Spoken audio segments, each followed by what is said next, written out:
What is your relationship with time? Are you wired and tired, stressed and overwhelmed, busy and going nowhere? Or just want to scale your business? Welcome to Take Back Time with your host, Penny Zenker. Penny focuses on books, strategies, tools, and tips to help you work smarter and approach your time more strategically. As a result, you can have more energy, focus, and get more done in less time. Be more efficient and effective. Get ready to take back time. Hello, and welcome to Take Back Time. My name is Penny Zenker, and I'm your host. And today we've got a very special guest. I'm super excited to have Dr. Marissa, and we're so excited because her book is launching today. She is a PhD in organizational psychology. She's been working for Fortune 500 companies. She's got an amazing podcast herself that got like top podcast of the year among like 440,000 podcasts. So I could go on and say wonderful things about, what do they call you? The Asian Oprah, right? So tell us about how excited you are about your book launching today and why did you write this book?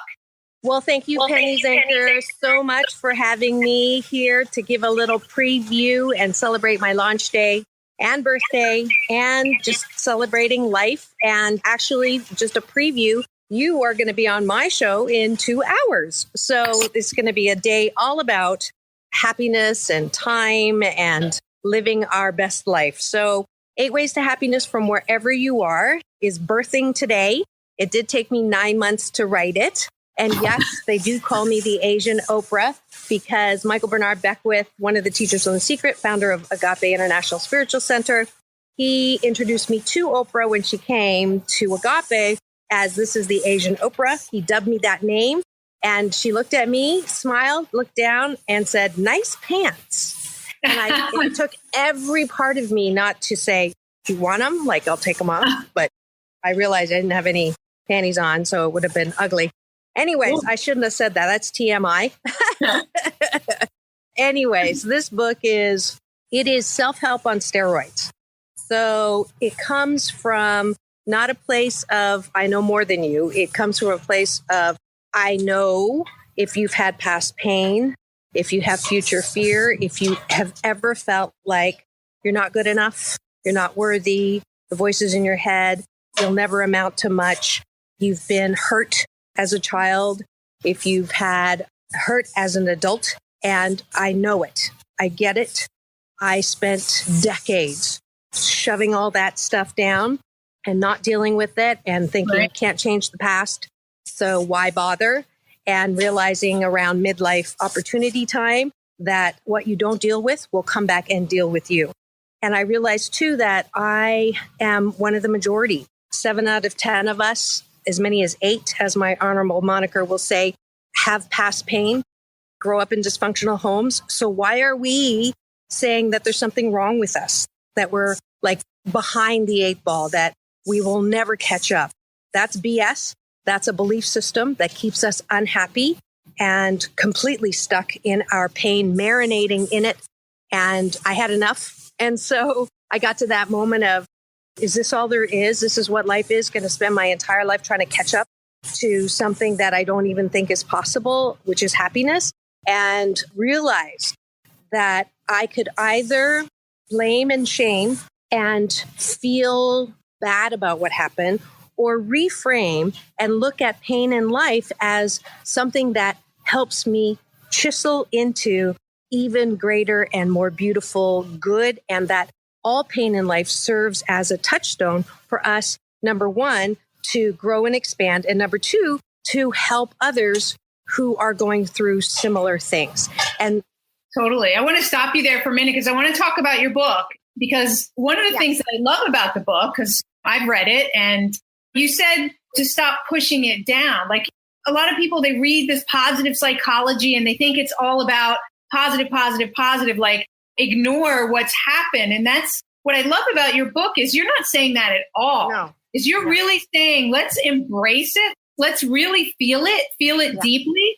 And you have some really great exercises to let people get it out and to feel it. But then also, as you said, to reframe it. And the exercise continues to give you the other side of the coin, because they're both there in the moment, and we have to be able to experience and express both of them. So that's one of the things I'd have to say I really loved about the book, is your approach in that. And of course, you're fun and witty, and you bring all your funness to the book as well. Because I'm very shy. Very shy. Yes. Sarcasm is another service I offer. And I'm really glad. And I do promise that if you do the exercises and not just skim over them, because the whole point of going down into that black hole that we all have, that we're afraid that if we go in there, we're going to be like Humpty Dumpty, break into a million pieces and not be put back together. It's not true. There is a bottom. You just have to really go deep enough to feel it fully one time. That's it. And then you shovel out the shiitake and you find the seed that is the beautiful, magnificent, unique you. And we all are. That's our birthright. And then you shovel the shiitake back as fertilizer to understand that it's all for a reason to help us grow. And like I developed things as a result of this pain that makes me unique in who I am. And certainly one of the things that I got to do with the pain is to transmute it through the book and to allow myself to be creative in the expression of the exercises. And I promise if you do the exercises all the way through, you will never hate yourself the same way again. Never hate yourself the same way again. I love that. That's right. One of the other things I love that you embrace in the book is when you talk about happy 88% of the time. And it's kind of like you applied the 80-20 rule with your twist, as you explain why in the book and everything. And we'll let people read the book to find out why. I love that. And I want to talk about that idea of perfectionism, right? That we think we have to be happy 100% of the time. Yeah. You know, in chapter 7, you talk about perfectionism. And so let's talk a little bit about that, our expectations. Well, yeah, because there are 30% of the population who've not had trauma. And so this book, though, is still for you because chapter 7 and 8, out of perfectionism into joy and out of control into happiness, are specifically for people who are overachievers, who have spent their life saying, recovering overachiever, also known as control freaks and perfectionists, right? Like me, it's never enough. Nothing's ever enough. First you say, when I make this much money, I'll be happy. Or when I get this project done, I'll be happy. Or when I have this relationship, I'll be happy. Or she's talking about how we don't stop to take a look at what we have accomplished. Appreciating what you do have and who you are and what is going on around you. Because if you step at the 88% line and look at 100 and all you're looking at is what's wrong, what still needs to be done, what do I need to transfer onto tomorrow's to-do list, and it's not a good feeling. It's like, oh, crap, more. I didn't get it done. And that feeling can last you an entire lifetime. And in fact, if you have that feeling, you're always in the worried prattle of your head. There's a great Tibetan saying. I love this saying. It says, it's as if you're sitting in front of the Grand Canyon with a paper bag over your head. So we don't want to do that. We want to appreciate where we are, what's going on, what we have done. So I ask people to turn 88% mark towards what has been done, what is good. What is good about that person with you? What is good about you? What is good about the job that got done? What is good about life? So that finding the good is a huge balance tool in order to get us to 88% happiness. Absolutely. I'd like to chime in there because something that I started to do about 2 years ago as a recovering perfectionist, right, control freak, was every day, right? Because we've got to practice that on a regular basis. So I started at the end of every day, instead of looking at what I didn't do on my to-do list, I started to do a list of wins for the day, of things that I did do, that did take care of my health, that took care of my family, the things that I did focus on in relation to moving my strategies forward. And whatever steps that I took is I did take those steps, right? And even if you're sick, you can look at what you did do, which was to take care of yourself, right? And so I started that practice every day of looking at what I did accomplish. It was a perfect transition. So instead of ending the day feeling deflated and defeated and like, oh, another day, I didn't get done what I wanted to get done and what I'm supposed to get done, I could appreciate what it is that I did do and be in gratitude and have a beautiful transition then into family life and have dinner with my family and be in a different state of mind, right? It's so important. The whole energy. So it's perfect. Love that. Absolutely. Dr. Wayne Dyer would say, start your day with 5 grateful things. I'm a recovering overachiever. So I actually follow your lead and I start the day with 8 gratitudes every morning. As soon as I wake up, I don't think about what I need to do. I'm grateful for 8 things. And you can actually follow me online. I do it out loud now because we're in the middle of the 21-day fast from complaining with Dr. Marissa. So you'll see my 8 gratitudes every morning. And then before I go to bed, I do 8 gratitudes at night before I fall asleep. So I'm sandwiching my day in a gratitude sandwich. So that's how it works. And it works really well for me. So you're preaching to the choir. Absolutely. No, I know. And I'm not saying it's, I'm just like reinforcing what you're saying. And for those who are listening, who may say, sometimes it's like the naysayers, right? And they'll say, oh, yeah, that's fine for you, Dr. Marissa. I mean, you've got everything going. You just wrote what's to be today, a best-selling book and all of these things. So I just want to say I've done it too. And I actually started to do gratitude when I was going through the divorce process, and it got me through the divorce process. So I think that people just need to know that it works, right? And it doesn't matter who's saying it, and you can hear it 1,000 times and it works 1,000 times. Yes, it does. And I apologize. I'm on my way to the studio and my beautiful daughter is back from her internship at Duke and Cornell, and she's my chauffeur. She got her license. And so if you see any funny looks on my face, you'll know why. But I wanted to be able to do this with you. And I know we're so glad sharing me with your tribe and your fabulous, like-minded, love-hearted people. And I look forward to having you on the show at naturally high noon out of the Sunset Gower Studios at Pacific Standard Time. And we get to talk and celebrate your book and the fact that today for anybody who is buying the book. So you'll make sure that you go to Dr. Marissa on Facebook and give me the finger, and that way stream it. And distractions are the enemy of productivity. Go to distractionquiz.com and find out your distraction profile. Are you a time zombie or a hamster? Take this free distraction quiz today to rate your ability to focus on what keeps you from being a wizard. Go to distractionquiz.com. Let me know if you've gone to get the book. We didn't hear 100% of what you said there. So for everybody who goes on and buys your book today, right? Because today's the launch date. It's your birthday present. Go in and buy it. And it's a book that you want to have because these exercises are super valuable to people. So there's all these balance tools in there that are extremely valuable. People pay coaches to do these exercises. So, you know, what a huge value that you're getting to get that in this book. So what do they need to do?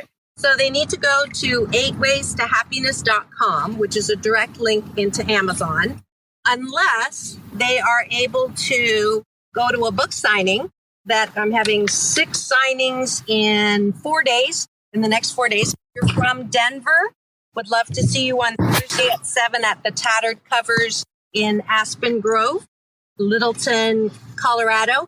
And then tonight is the big launch party at 7 p.m. Fern's Garden in Belmont Shore. So if you're local here, come to the launch party tonight at 7. When I come back from Denver on Friday, it's at the Barnes & Noble at Aliso Viejo, Southern California, South Orange County. And then Saturday, back up to Long Beach at the Barnes & Noble Marina Pacifica, and then up to Burbank at 6 o'clock at the Media City Center in Burbank, California. And then Sunday at 4 p.m., I'll be out at the Barnes & Noble in Redlands. And I'm so grateful. Big bookstores invited. I'm so grateful. So I'm really hoping that you'll all come and we'll do a little exercise around balance and happiness and breathing. You'll learn a little Chinese. So it's going to be a great time. But first, tune in a couple of hours when Penny's on my show. And that's at Universal Broadcasting Network out of the Sunset Gower Studios, where Murder, She Wrote and Newsroom and Scandal is taped. So Penny's going to be zooming in, but we'll be doing Asian Oprah giveaways and loving to have you celebrate with me. Yeah, and that's what this is all about, celebration. Do you have 2 more minutes or do you have to run? No, I have 2 more minutes. So. Awesome, because we'll get into some different topics this afternoon. Yes. So definitely for those people who are listening, we're going to take this to the next step. We're going to take it further into some other discussion. What I wanted to talk about was chapter 7, where you talk about perfectionism, right? Mm-hmm. We talked a little bit about that already, but I wanted to take a look at anything that you could suggest, like letting go is a huge and difficult thing, right? Yes. And I talk to people all the time, and it's so hard for them to let go of what's not the highest priority, Right. because they should just be getting everything done. And their challenge isn't that there's so many things to do, because we all have in all areas of our life more Right. to do than we can actually accomplish. I was Right. wondering if you had like a tip that you like to use or to give to help people to put things into perspective and to let go. Yeah, great question.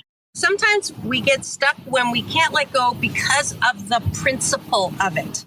So I don't know if you've ever used that term, like I can let go of things where I know that I have done something, I've stepped into it, or I had a part in it, so I can let it go and apologize.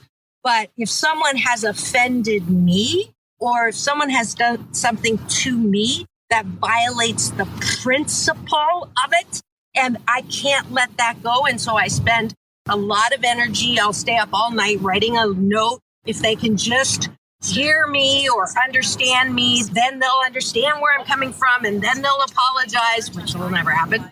And they'll see where I'm coming from and how important that is. And we really do that one to ourselves. We really are trying to get people who, as Don Miguel Ruiz will say, you are the star person in your life, and everybody else is not your supporting character. They have their own lives. They have their own books. And so it's so important for you to be okay with where you are, and that, yeah, that hurt. I didn't like it, but I choose to believe, and then you can write this down because I say this all the time. It's actually part of my Tai Chi polishing table mantra, which is everybody does the very best that they can do. If they could do better, they would. But they can't. And I'm not going to let they're where they are, and they're still magnificent beings. They're just having a 12% day or 12% year or decade, whatever it is. What you think of me is none of my business. And what I think of you is none of my business. And that's from one of my past guests, Dr. Terry Cole Whitaker has a best-selling book with that title. And it's brilliant because if we can disengage from the principle of things, then we feel better. I mean, it's not about whether it's right or wrong. It's whether about, does it feel good or not? And for me, that's why I believe in a friendly universe. Not because I have data that it necessarily is, because people will say, well, there's starvation and murder and AIDS, and how can you say it's a friendly universe? Well, I can say it's a friendly universe because I choose to find the things that prove that it is a friendly universe that aren't on the news, because the news doesn't broadcast it. That's why my show is all about balancing the bad news, because all-time lower rates of violence and murder and all-time high nonprofits that are working towards improving the planet were all the areas where we've suffered on our own. That's why we have pain, so that it's become something that we can help other people with. And that makes me feel better. So it's not about proof or right or wrong. It's about what thought, action, belief system, what BS will make me feel better the most. And so as soon as you catch yourself not wanting to let go, ask yourself, is this making me feel better or worse? Right. Do I want to feel better or worse? I only have 10,888 plus or minus 2,000 days left in my life. I do not want to be like that saying, sitting in front of the Grand Canyon with a paper bag over my head. I want to be able to have clear glasses to see life at its best. That's my choice. That's my ability. That's my choice. That's the most powerful tool that I have in life is focus and choice. And choice, yeah. I totally agree. And I think that point that you're making is having that choice to say, I control the meaning of whatever is happening around me and throughout my day. And I realize that I can choose from an empowering meaning, and I can choose from a disempowering meaning. I call it a productive meaning or an unproductive meaning, right? That can change everything. If you just shift that lens that you're looking from, that can change everything. Yes. So that I would say every moment you take a breath and say, am I having a productive moment with myself right now? Right. Or an unproductive moment with myself. So that's my choice, because I got to take me wherever I go. That is totally true, right? And you can shift it in the moment like that. So I think my always thing is that if you feel any kind of anger, sadness, hurt, fear, guilt, that's a trigger, right? Or shame. It's a trigger for us to say, okay, we have a better opportunity here to control the meaning, because it's creating difficulty and pain for us. Yeah, I use INTBOAD, which stands for it's not that big of a deal. So sometimes it is, but rarely is it that big of a deal, because I'll prove it to you. I'm sure you were mad at something last week. Can you remember what it was? Most of the time we can't even remember what it was. Right. Because it wasn't that big of a deal. It felt like it. And I'm not going to tell you, don't be angry. You be good, darn well angry. When you get frustrated and annoyed, I let myself be angry for 16 seconds, and I will jump up and down and growl and bite my pillow, but no more than 16 seconds. I try not to, because law of attraction's at work, and whatever I focus on grows bigger. And so I am an advocate, though, of venting. You have to be able to release and to be able to let it go. If you stuff it down, you're going to be like George's father in Seinfeld. If you remember that episode where he had like $1 million of computer equipment, and all day he kept saying, "Serenity now."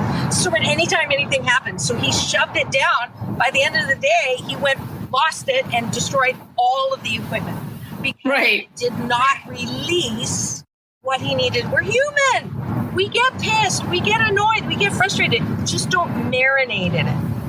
We don't need the volcano effect, right? Where all of a sudden it's right, and then you destroy everything in your path, and that's really not productive. Venting every once in a while is much more productive. It's not about losing your temper. It's about how quick can you recover. That, I think, is the ticket. That's the ticket. I know that you're on your way to the studio. And for everybody that's been listening, if you haven't already jumped on to buy Dr. Marissa's book, please do that. It's not only the launch of her book, but it's her birthday. So we're celebrating the launch, her birthday, and everything together. So please support Dr. Marissa in getting her book out there, getting her message. And I promise you that you will find a lot of value in it. You will get the opportunity to never hate yourself the same way again. That's right. It's a cross between I'm okay, you're still okay. And don't sweat the small stuff and the big stuff. So I'm really grateful. New York publisher Morgan James, they just contacted me and congratulated me on launch day. And then Forward by Michael Bernard Beckwith, endorsed by Neil Donald Walsh, Layla Ali, Marianne from Gilligan's Island. I'm really grateful. I have a lot of big people who have been on the show, and we're still friends, and they love the book. And I'm really glad that you got a chance to read it, Penny, and that makes a world of a difference. So thank you so much, and thanks for your support. Yes, absolutely. Loved it. We got a lot of value out of it. And so that's what we want for all of you. So go on and get that book. That's on 8waystohappiness.com. Is that right? Yep. 8 ways, the number 8, waystohappiness.com. And at the end of every show, I sign out. It's all about balance, peace in and peace out. That's world peace through inner peace. So have a great hour and a half before I see you again. And thanks again. Peace and love to everybody out there. Thank you, Dr. Marissa. Thank you, everybody who's listening, either live or after the fact. And we just want to point out that being happy is productive, right? So, yes. And you get more done when you're happy and you appreciate more around you. So that's why this was an important topic for today's Take Back Time, is to appreciate that creating happiness for yourself is going to get you better results. It's going to get you where you want to go faster, and it's going to help you let go of all that small stuff that just doesn't matter. So go ahead and grab Dr. Marissa's book, and we'll see you all in the next episode, and also at Dr. Marissa's radio show coming up in 2 hours. Take care, everyone. Thank you for listening. Today's topic is another opportunity for you to put the knowledge you learned into practice. Tune in again next week for more strategies that will help you have more energy and focus to get more done in less time, so you can continue to take back time.